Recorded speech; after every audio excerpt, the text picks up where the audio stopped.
Dikisahkan dari negeri dongeng, Putri Moana yang ayahnya adalah Raja Dunia Bawah mengunjungi dunia manusia di mana sinar matahari membutakannya dan menghapus ingatannya. Ia menjadi manusia dan akhirnya meninggal.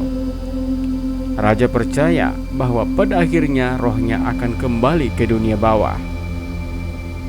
Jadi ia membangun labirin di seluruh dunia yang berfungsi sebagai portal, sebagai persiapan untuk kepulangannya. Nah, bagaimana kisahnya? Langsung saja kita simak alur cerita film selengkapnya.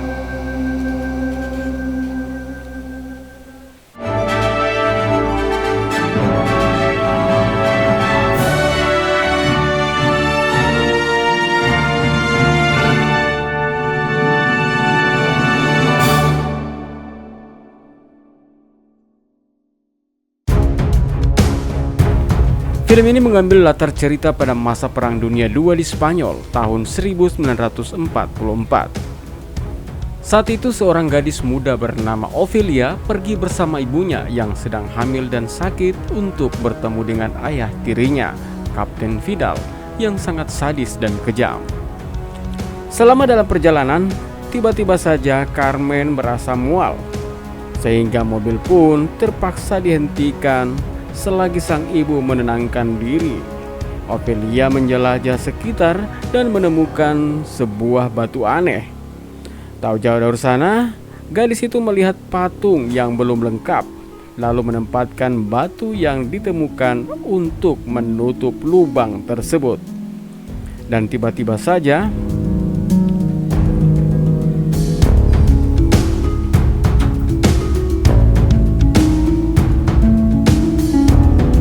saat yang sama, Carmen memanggil Ophelia karena mereka akan melanjutkan perjalanan.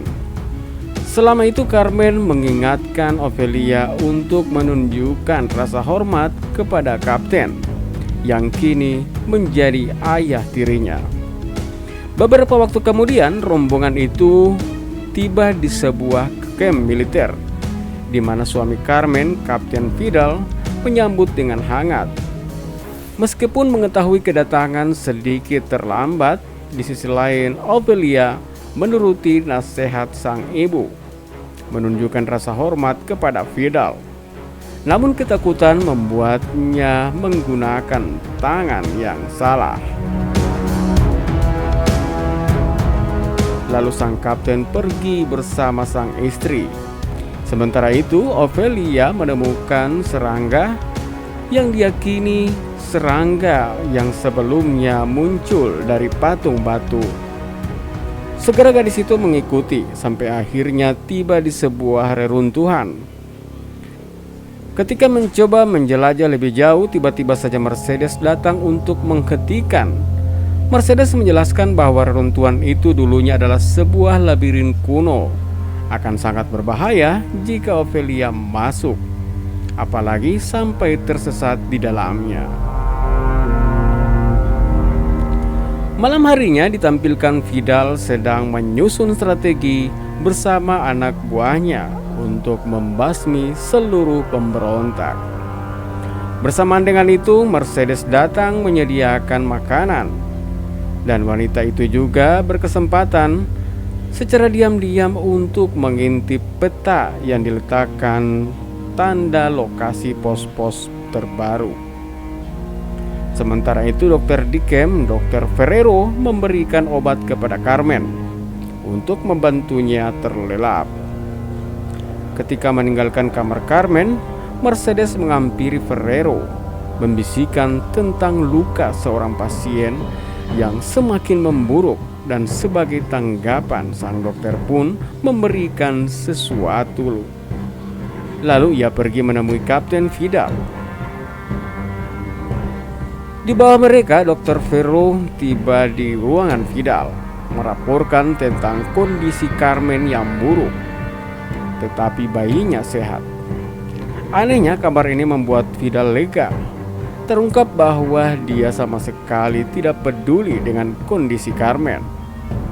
Bahkan dengan segannya meminta Carmen untuk melakukan perjalanan jauh agar bisa melihat putranya lahir. Meskipun belum lahir, Vidal sangat yakin bahwa anaknya nanti berjenis kelamin laki-laki.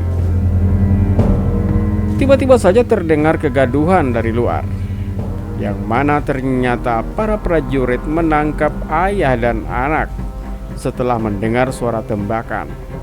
Keduanya mengaku bukanlah pengaku pemberontak, melainkan warga biasa yang sedang berburu kelinci. Masih tidak percaya, para tentara pun melanjutkan pemeriksaan sampai akhirnya menemukan catatan dengan tulisan-tulisan mencurigakan. Segera sang kapten pun bertindak kejam, menghajar dan menghabisi ayah dan anak itu. Padahal ketika diperiksa lebih lanjut, di dalam tas ayah dan anak itu ditemukan bangkai kelinci yang merupakan hasil buruan. Di kamar tidur, suara misterius membuat Ophelia terbangun, lalu menemukan serangga yang tak asing yang kemudian tiba-tiba berubah menjadi peri. Peri itu kemudian membawa Ophelia menyusuri labirin, membimbingnya di antara dinding-dinding yang membingungkan, sampai akhirnya mencapai sebuah tangga menuju ke bawah, tepatnya sebuah gua dengan patung batu di tengah-tengahnya. Selain itu di sana ada sesosok makhluk menyeramkan, tapi sepertinya ia ramah, yang bersukacita atas kedatangan Ophelia. Ia memperkenalkan diri sebagai Fauno, bersumpah untuk setia kepada Ophelia yang disebut sebagai Putri Moana. Ophelia sebenarnya mencoba mengoreksi, namun Fauno bersikeras. Ia mengklaim bahwa tanda di bahu Ophelia adalah buktinya. Makhluk itu pun kemudian menceritakan tentang raja yang membuka portal termasuk gua sehingga jiwanya Ophelia bisa kembali. Namun sebelum itu Ophelia harus menyelesaikan 3 tantangan atau misi sebelum bulan purnama demi membuktikan bahwa jiwanya tidak fana. Untuk membantu Fauno memberikan Ophelia sebuah buku yang hanya bisa dibaca ketika sendirian. Buku itu akan menunjukkan kepadanya tugas apa yang harus diselesaikan. Kemudian setelah itu Fauno pun menghilang. Keesokan harinya, Kapten Vidal memerintahkan Mercedes untuk memasak kelinci yang dirampas dari ayah dan anak pemburu. Wanita itu pun segera membawanya ke dapur, lalu menyiapkan bak mandi untuk Ophelia. Saat sendirian di kamar mandi, Ophelia mengambil buku kosong yang disembunyikan. Secara ajaib, gambar dan kata-kata muncul pada lembaran, memikat Ophelia dan membuatnya lupa waktu. Satu-satunya yang membuat Ophelia tersadar adalah panggilan Carmen. Ia meminta gadis itu untuk bergegas. Bukannya menuruti, Ophelia malah memeriksa tanda pada bahu dan menemukan tanda yang mirip bulan sabit, yang secara tidak langsung membenarkan apa yang disampaikan Fauno, bahwa Ophelia adalah reinkarnasi dari seorang putri. Di dapur, para pelayan mempersiapkan pesta makan malam. Alangkah terkejutnya mereka ketika melihat Ophelia datang.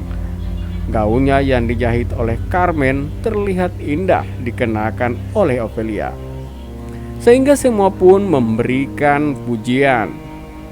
Ada kedekatan yang terjalin di antara Ophelia dan Mercedes, sehingga gadis itu tanpa segan menceritakan tentang peri dan juga Fauno yang ia temui. Tentu saja Mercedes tidak percaya, tetapi dengan sangat lembut wanita itu pun merespon cerita Ophelia. Di tengah-tengah asiknya berbincang, para prajurit datang mengusik, mengabarkan tentang persediaan makanan dan obat-obatan yang baru telah tiba. Oleh karena itu, Mercedes memberikan satu-satunya kunci gudang, sementara Ophelia memutuskan untuk menjelajah sekitar, sampai dengan ke dalam hutan sembari membawa buku, yang mana kali ini menceritakan tentang pohon raksasa yang sekarat, yang dulunya menjadi rumah bagi makhluk-makhluk ajaib di hutan. Tanpa disadari, Ophelia telah menemukan pohon yang sama. Lebih lanjut, buku itu menerangkan tentang seekor kodok raksasa yang tinggal di bawah akar pohon, yang menyebabkan pohon itu sulit untuk tumbuh. Ini sekaligus menjadi misi pertama Ophelia, yaitu dia harus memberikan makanan kodok dengan 3 batu ajaib untuk menyelamatkan pohon sekaligus mendapatkan kunci emas. Menyadari sepatunya kotor dan tak ingin gaunnya mengalami hal yang serupa, sebelum masuk Ophelia menggantung gaunnya di dahan. Adegan sejenak menampilkan para prajurit di pegunungan mengikuti asap yang membawa mereka ke bekas api unggun. Tak jauh dari sana ditemukanlah semacam bungkusan berisi sebotol obat yang kemungkinan adalah antibiotik. Sempat terdengar sesuatu di kejauhan dan segera mereka mulai memeriksa untuk memastikan. Namun ketika beberapa saat meneriaki, sama sekali tidak ada jawaban, dan pasukan itu pun pergi. Padahal sebenarnya kelompok pemberontak mengawasi secara diam-diam dari kejauhan. Kembali ke si gadis manis Ophelia yang telah memasuki pohon dengan merangkak di atas lumpur penuh dengan serangga kecoak. Benar saja, di dalam sana ada kodok raksasa yang tidak kemana-mana karena sudah kenyang dengan kecoak.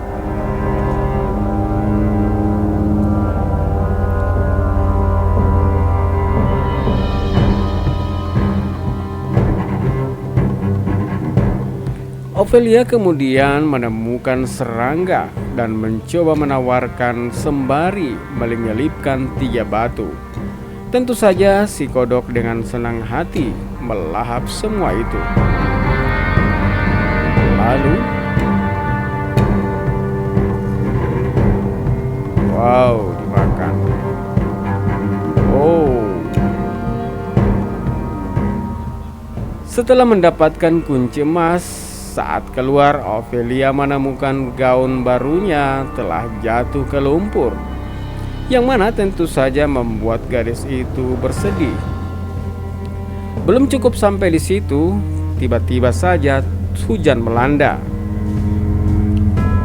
Sementara itu di camp, Kapten Carmen menyambut tamu yang selama makan malam mengeluh karena hanya menerima 1 jatah makan per keluarga. Namun Kapten menegaskan bahwa itu sudah lebih dari cukup, karena persediaan sangat terbatas, dan pria itu juga menegaskan untuk jangan berani-berani berbagi makanan dengan kelompok pemberontak. Fidel kemudian menunjukkan antibiotik yang ditemukan, membuat semuanya percaya bahwa salah satu anggota pemberontak terluka. Terlihat Dr. Ferrero dan Mercedes saling menatap gelisah. Sampai akhirnya Mercedes pun pergi dengan alasan mencari kayu lagi untuk perapian. Ketika para tentara lengah, wanita itu secara diam-diam menyalakan mematikan cahaya seperti membuat kode Morse. Dan tiba-tiba saja Ophelia muncul dengan tubuh penuh lumpur. Kembali ke meja makan, Carmen menceritakan tentang kisah pertemuannya dengan Vidal, di mana dulunya suami Carmen adalah seorang penjahit seragam tentara, yang mana Vidal menjadi salah satu pelanggan. Lalu ketika suami Carmen meninggal dunia, Vidal pun melamar Carmen. Para tamu sepertinya tidak tertarik, mendorong kapten untuk meminta maaf dan menyatakan istrinya membosankan. Di saat yang sama, Mercedes pun datang melaporkan tentang kembalinya Ophelia. Segera Carmen mohon izin undur diri menemui dan memarahi Ophelia karena merusak gaun dan tidak hadir saat acara makan malam. Serta ini membuat Carmen dan Vidal sangat kecewa.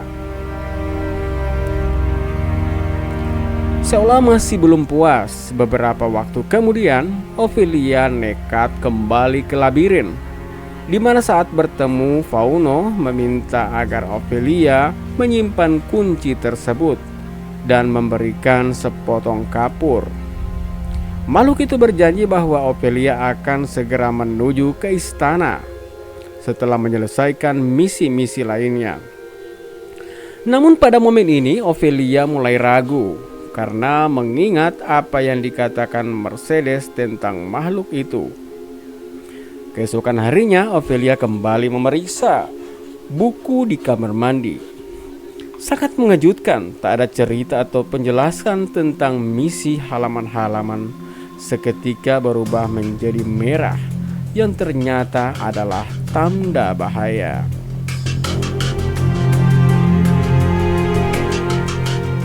Siang itu, Dr. Ferrero menyarankan Vidal untuk mengizinkan Carmen istirahat tanpa ada yang mengganggu sampai tiba masa persalinan.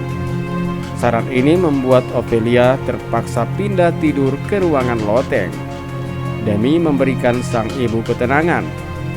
Mercedes menghibur gadis itu, mendengarkan pengakuan Ophelia untuk tidak akan memiliki bayi setelah menyaksikan apa yang menimpa sang ibu.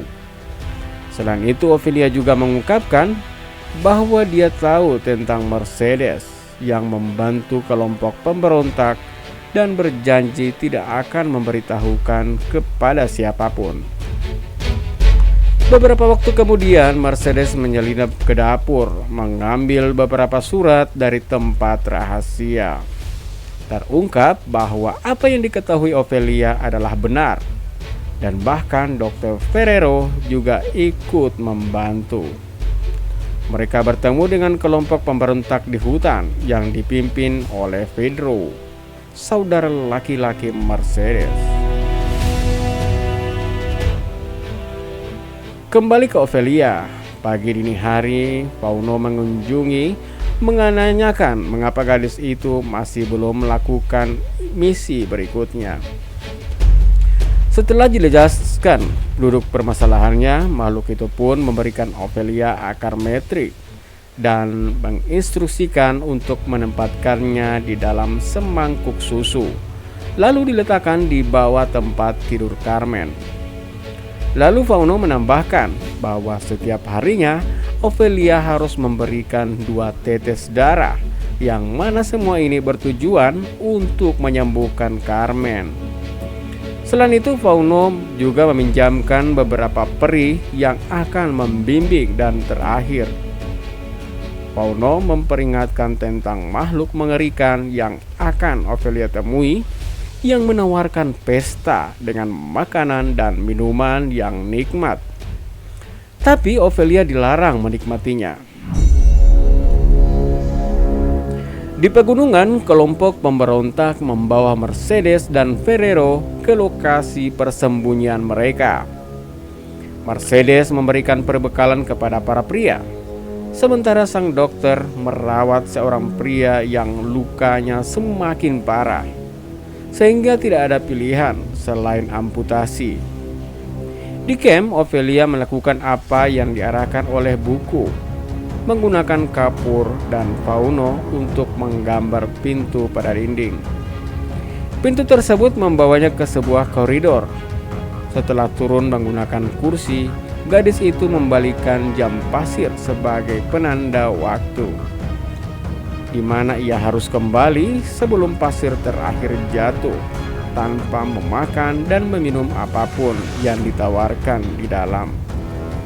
Gadis itu pun kemudian menjalan melewati koridor sampai dengan menemukan ruangan dengan meja penuh makanan dan makhluk pucat buta dengan 2 bola mata di atas piring.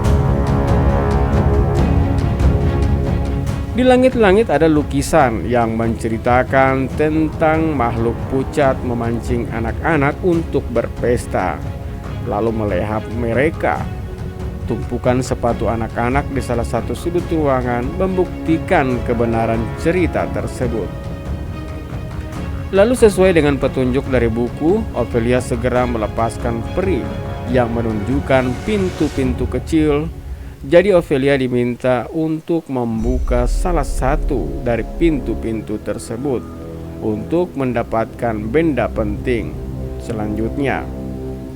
Ya, ternyata benda yang dimaksud adalah semacam belati. Ophelia kembali melewati meja yang penuh makanan lezat. Dan sayangnya kali ini, meskipun para peri telah memperingatkan, namun Ophelia tetap tergoda sampai akhirnya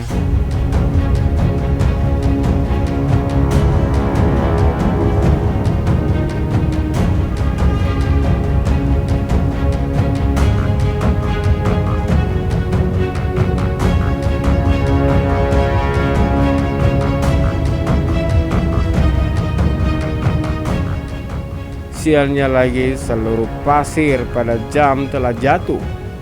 Dan seketika pintu yang digambar pun tertutup.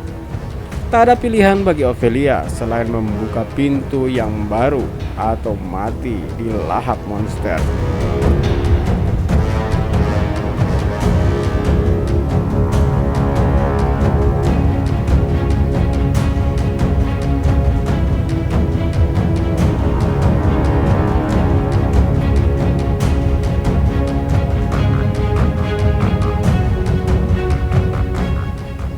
Sementara itu, kelompok pemberontak menuruni gunung. Pada momen ini, Pedro mengabarkan pala bantuan akan datang dan bersama-sama mereka akan melawan pasukan Vidal. Tidak bermaksud menyinggung, tapi Ferrero tidak yakin kemana pemerintah juga akan mengirimkan lebih banyak tentara setelah Vidal dikalahkan. Hanya satu hal yang diminta oleh dokter, yaitu membawa Mercedes keluar dari perbatasan demi menjaga wanita itu tetap aman. Namun Pedro masih bersikeras dan menegaskan bahwa mereka semua akan berjuang sampai ke titik darah penghabisan. Kembali ke Ophelia yang kini tengah menyiapkan ramuan Madrik untuk sang ibu. Ketika direndam dalam semangkuk susu, ramuan itu bergerak dan terlihat hidup, bahkan sekilas terlihat mengikuti gerakan Carmen.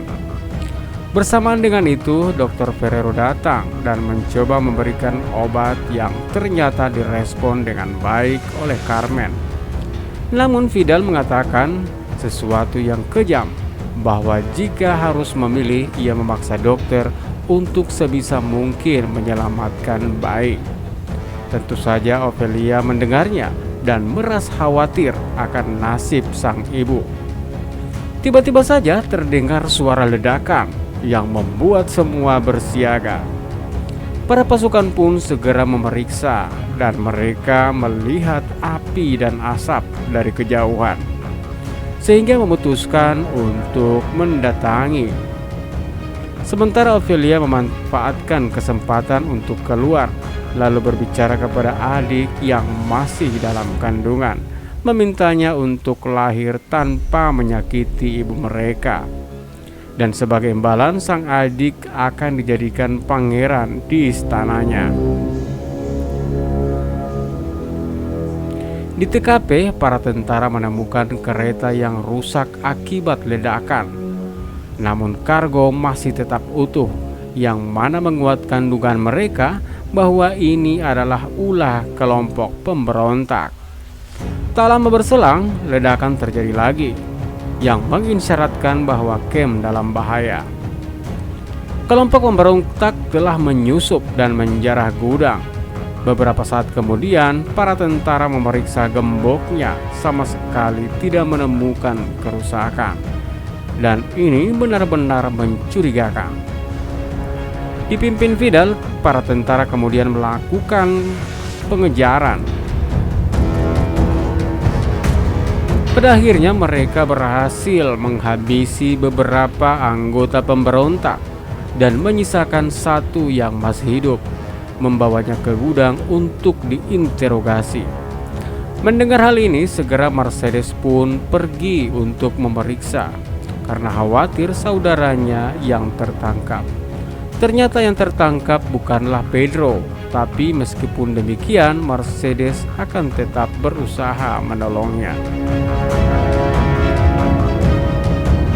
Selanjutnya Mercedes mengantar susu dan roti ke kamar Carmen, di mana Dr. Ferrero sedang mencoba memberikan obat penenang dan Carmen masih menolak karena yakin telah merasa lebih baik.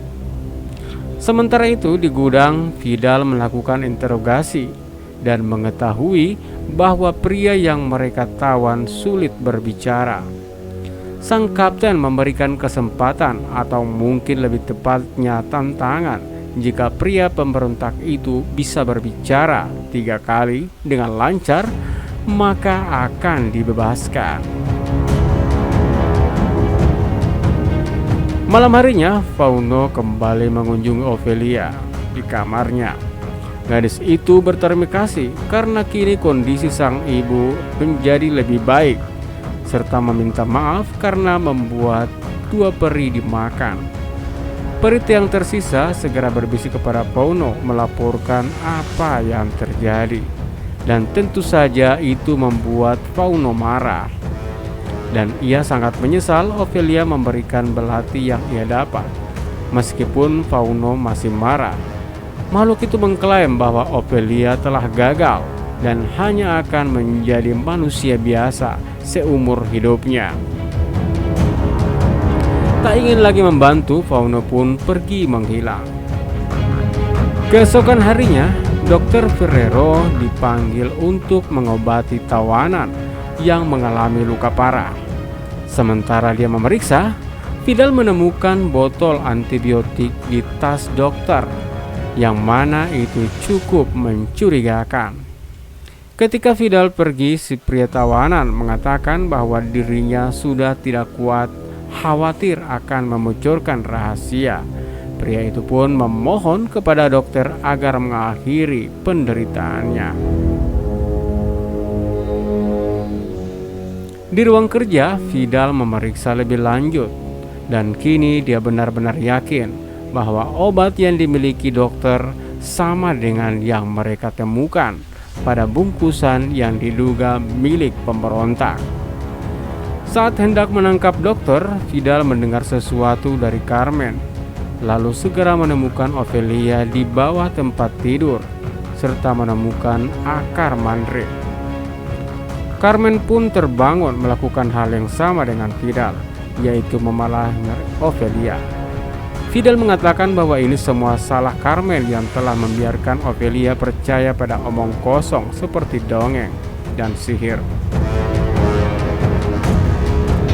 Ketika Vidal pergi, Carmen menenangkan anaknya dan melempar anak Carmandri ke perapian. Meskipun Ophelia memprotes, Carmen tetap meyakinkan bahwa sihir itu tidak ada. Sampai akhirnya akar mandrake menjerit kesakitan, dan bersamaan dengan itu Carmen pun jatuh pingsan.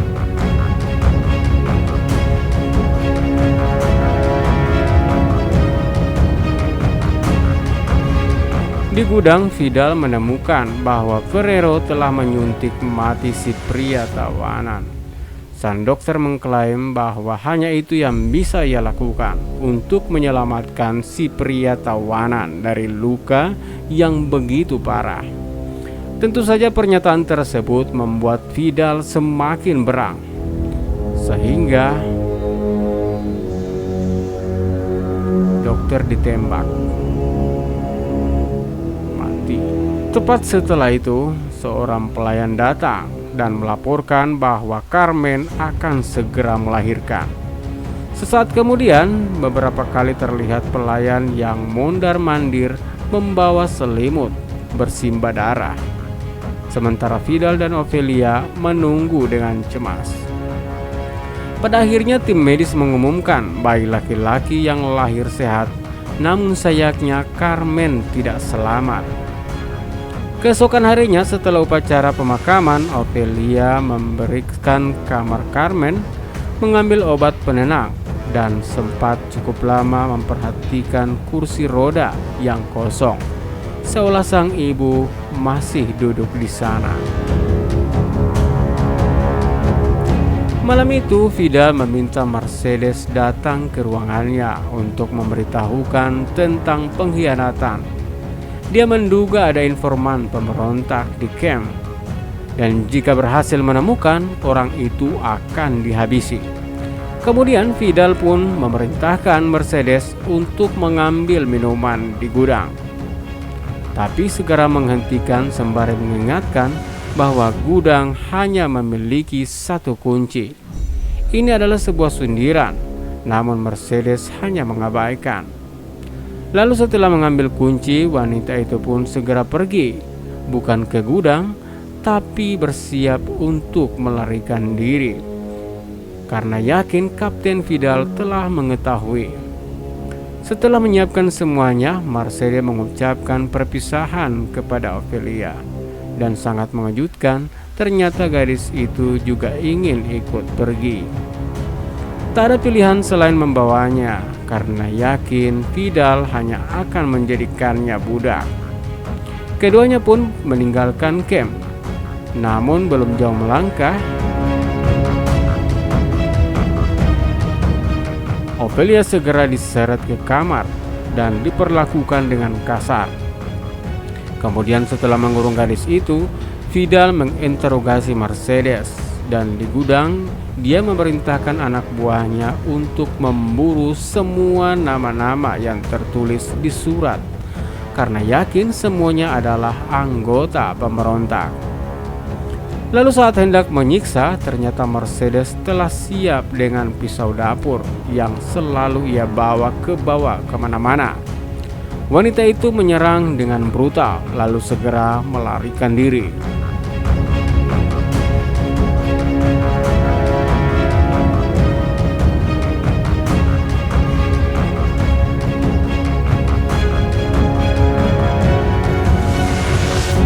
Pada awalnya, para tentara tidak mempedulikan karena mengira Vidal yang membebaskan.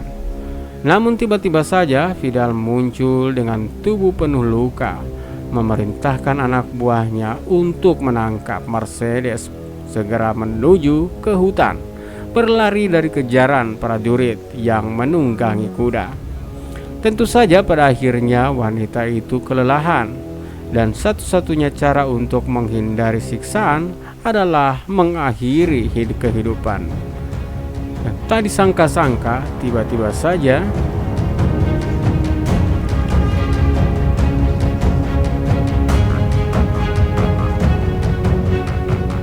Pedro dan pasukannya datang, lalu segera menghabisi para tentara untuk menyelamatkan saudarinya. Sementara itu, hal mengejutkan juga dialami Ophelia, yaitu kedatangan Pauno. Segera gadis itu memeluknya, dan kali ini kedatangan Pauno untuk memberikan kesempatan kedua dalam menyelesaikan misi terakhir, yaitu meminta Ophelia membawa adik laki-lakinya ke labirin, serta memberikan sepotong kapur untuk membantu Ophelia dalam menjalankan misi. Di ruang kerja, Kapten Vidal sibuk menjahit sendiri lukanya, sehingga tidak menyadari Ophelia menyelinap masuk. Gadis itu bersembunyi di bawah meja dan nyaris ketahuan karena tak sengaja meninggalkan kapur. Untungnya seorang prajurit datang dengan kabar kembalinya Letnan Serrano dalam kondisi terluka. Vidal segera pergi untuk menemui anak buahnya, yang mana kesempatan ini segera dimanfaatkan Ophelia untuk menuangkan obat penenang ke minuman Vidal.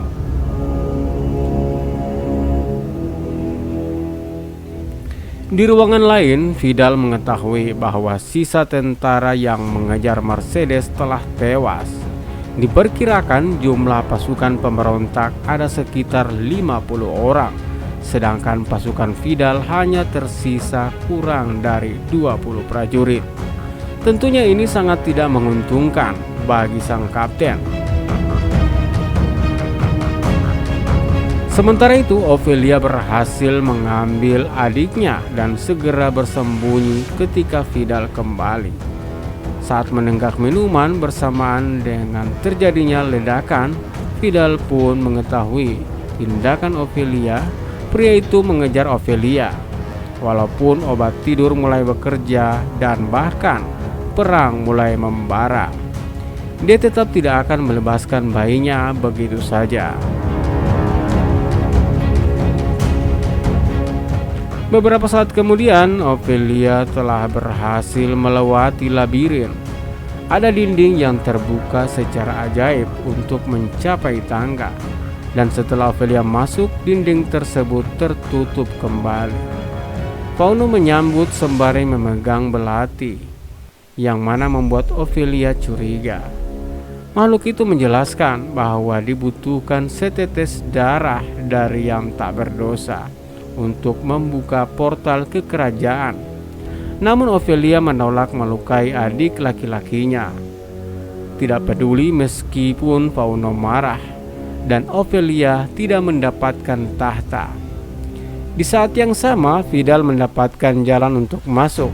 Segera dia menyambut bayinya dari Ophelia, lalu dengan kejam menghabisi gadis malang itu.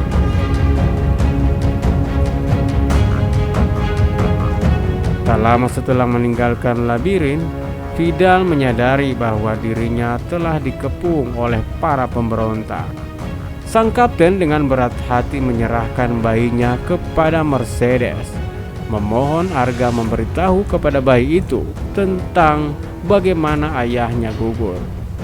Namun Mercedes menolak. Dia bahkan berjanji bayi itu tidak akan mengetahui siapa Vidal. Dan kemudian eksekusi pun dilakukan. Setelah itu Mercedes masuk ke dalam labirin, menemukan Ophelia yang sekarat. Ditampilkan darah Ophelia yang menetes mencapai pahatan dan membuka portal. Tiba-tiba saja gadis itu terbangun dan menyadari dia berada di dalam istana yang megah, di mana raja dan ratu duduk di singgasana. Sang raja memuji Ophelia yang menolak mengorbankan seorang bayi dan menggunakan darahnya sendiri. Dengan demikian selesailah seluruh misi. Hal ini juga dilakukan oleh Fauno, sekaligus memberikan penghormatan kepada putri yang akan segera duduk di atas singgasana. Film pun ditutup dengan menampilkan di dalam labirin di mana Ophelia terlihat sempat tersenyum sebelum mengembuskan napas terakhir. Sementara Mercedes terus menangisinya. Ophelia kini terlahir kembali sebagai putri Moana, memerintah kerajaan dunia bawah dengan menebar kebaikan selama berabad-abad sehingga dicintai oleh rakyatnya. Sementara di dunia manusia meskipun kehidupannya begitu singkat, tapi Ophelia meninggalkan jejak kehidupan tersebut yang mana hanya bisa ditemukan oleh mereka yang memiliki keyakinan. Dengan demikian berakhir pula ceritanya. Terima kasih sudah menonton alur cerita film ini sampai di menit-menit terakhir. Update terus informasi film dari channel Arko Movie.